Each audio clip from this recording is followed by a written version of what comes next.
Anda masih bersama Kompas Petang, saudara. Kami masih bersama dengan Arif Sumarko, suami dari mendiang Wayan Mirna Salihin, dan Rangga, peracik kopi di Cafe Olivia. Tadi di duplik selain disebut-sebut soal adanya dugaan Arif memberikan kantong berwarna hitam yang diduga berisi uang kepada Rangga, juga disebut soal ada kemungkinan tadi menurut terdakwa meninggalnya Mirna karena Arif membawanya tidak pakai ambulans tapi pakai mobil pribadi, jadi tidak ada pertolongan medis. Jadi gini, ada satu orang yang mesenin minum duluan dan yang sudah dilatih P3K oleh ambulans Australia. Kalau Anda ngelihat temennya begitu di depan muka Anda kan sudah di training P3K di Australia. Kenapa Anda tidak menolong? Kenapa Anda tidak berinisiatif memanggilkan ambulan gitu loh? Kalau Anda sendiri tahu kalau itu memang yang harus cepat. Nah, itu ibunya nyala-nyalain saya tidak pakai ambulan.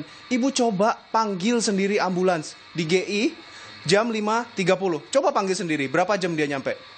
Ya itu yang tidak mendasar gini ya, kayak keluarga jadi dituduh-tuduh. Ya itu, kita tuh sengsaranya tuh nggak di situ-situ aja gitu loh. Terus-terusan, kayak ya sedih aja gitu kan. Kayak orang itu jahat sekali gitu loh. Kayak mulut itu tajam gitu ya, jadi luar biasa ya menurut saya ya.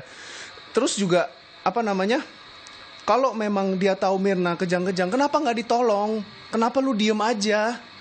Kenapa lu nggak nelpon ambulan? Lu bisa tanya gitu kan. Di sekitar lu tuh banyak orang yang mau membantu, yang bisa memberikan informasi. Kenapa lu nggak usaha? Kenapa lu malah nyala-nyalain orang? Itu sih menurut saya. Waktu pertolongan, maaf saya harus tanya lagi soal yang di Olivier pada saat itu, kejadian pada Arif menolong Mirna. Apa waktunya sudah cepat Arif menolong Mirna di Cafe Olivier? Itu luar biasa cepat ya. Menurut saya itu saya sudah berusaha semaksimal mungkin. Saya datang itu kira-kira jam 5.22 saya terima telepon, jam 5.50 saya sudah ada di Abdi Waluyo di emergency room-nya. Jadi dari rumah saya ke GI ngangkat Mirna segala macam sampai turunin Mirna sampai di Abdi Waluyo di emergency room-nya itu cuma 28 menit, bayangin. Coba lebih cepat lagi. Saya pingin tahu ada orang yang bisa lebih cepat lagi dari saya. Dan itu pun sudah dikasih oksigen di dalam mobil gitu. Selain pihak keluarga, nama Rangga yang juga sering disebut, Rangga sekarang seperti apa? Sering disebut di persidangan, orang mungkin udah tahu. Begitu pula dengan keluarga, respons keluarga Rangga seperti apa? Buat keluarga juga sedih sih. Kayak tadi juga saya habis pulang dari main, mama saya nyamperin, tuh nama-nama kamu disebut lagi di fitnah gitu, dikinin 140 juta. Mama saya sambil netesin air mata, saya juga ngeliatnya juga sedih juga sih. Jadi kepikiran terus juga, ini kapan sih selesainya juga. Nanti juga pasti tahu yang benar-benar, yang mana salah juga pasti tahu. Rangga, tapi tadi belum tahu sama sekali nama Rangga disebut lagi di duplik. Belum tahu, tadi saya emang lagi main sih, pulang baru dikasih tahu mama saya, dikabarin.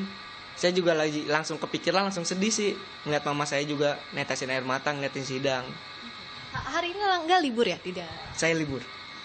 Nah, kalau seperti ini terus, Rangga apa berpikir misalnya keluar kerja di sana atau ya sudah jalani saja?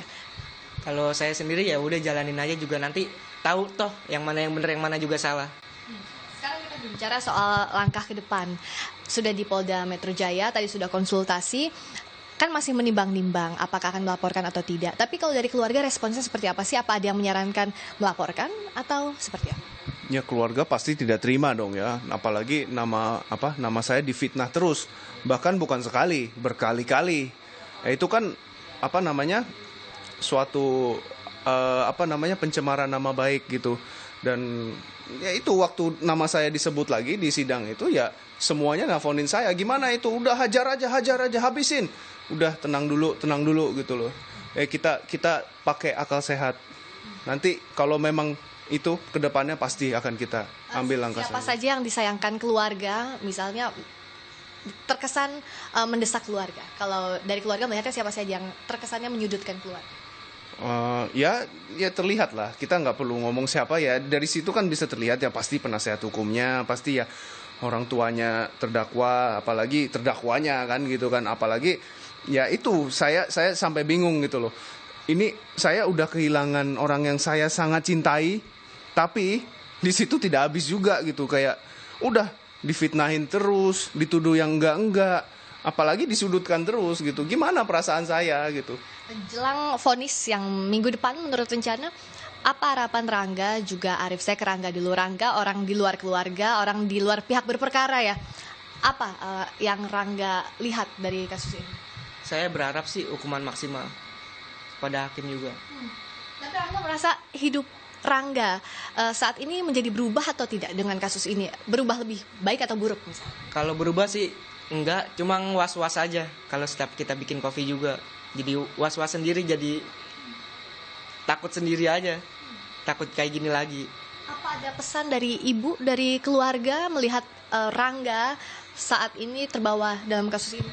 Paling cuma bilang sabar, kerja lebih tekun lagi, sama lebih ini lagi, apa namanya, lebih baik lagi. Tapi Rangga menyesal tidak? Ada di kejadian itu tidak, menurut Rangga tidak melakukan apa-apa tapi terbawa panjang sampai hari ini. Menyesal sih enggak, paling cuma buat pelajaran kita semua ini. Banyak yang saya pelajarin dari semua ini. Atau ada keluarga dari Rangga yang menyarankan ya sudah berhenti saja bekerja di sana atau seperti apa? Dukungan keluarga? Enggak ada sih, malah dukung lebih maju lagi. Dan Rangga bisa menjamin kepada keluarga, terutama tadi ibu ya, dikatakan bahwa Rangga memang tidak terlibat apa-apa dalam kasus. Bisa menjamin. Saya buktikan nanti. Nanti juga semua pasti tahu yang mana yang benar, yang mana salah. Keluarga percaya itu? Percaya. Oh, dari Arif. Arif, perjalanan kasus ini sampai saat ini kan sudah sidang ke-31. Pembuktian sudah dilalui, keluarga juga mengamati sampai sekarang. Seperti apa Mas Arif melihat proses panjang dari sidang ini? Kalau menurut saya ya makin ribet aja ya kalau dilihat dari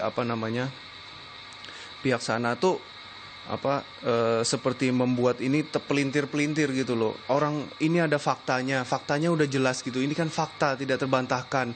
Tapi ini sengaja dibuat-buat. Jadi dari sana tuh sengaja membuat-buat seolah-olah. Jadi mengaburkan fakta-fakta yang ada itu kan licik sekali kan menurut saya gitu loh. Tapi saya melihat, saya sungguh bersyukur gitu loh. Saya ketemu orang-orang seperti ini. Karena saya jadi tahu saya tidak mau menjadi seperti mereka. Karena saya sungguh bersyukur sekali saya punya keluarga, teman-teman di dunia ini yang benar-benar yang bisa saya percaya gitu loh. Yang bisa membantu saya, selalu mensupport saya bagaimanapun juga. Dan mereka selalu percaya 100% kepada saya gitu. Karena saya bukan punya teman-teman fiktif ya. Jadi benar-benar teman-teman yang mendukung gitu. Jadi bisa terlihat lah gitu. Dari sini kan kalau kita sendiri kan didukung dengan bukti-bukti yang ada, fakta-fakta yang ada, dan itu tidak terbantahkan. Dan mereka kan hanya apa katanya, ya gitulah, tong kosong nyaring bunyinya ya.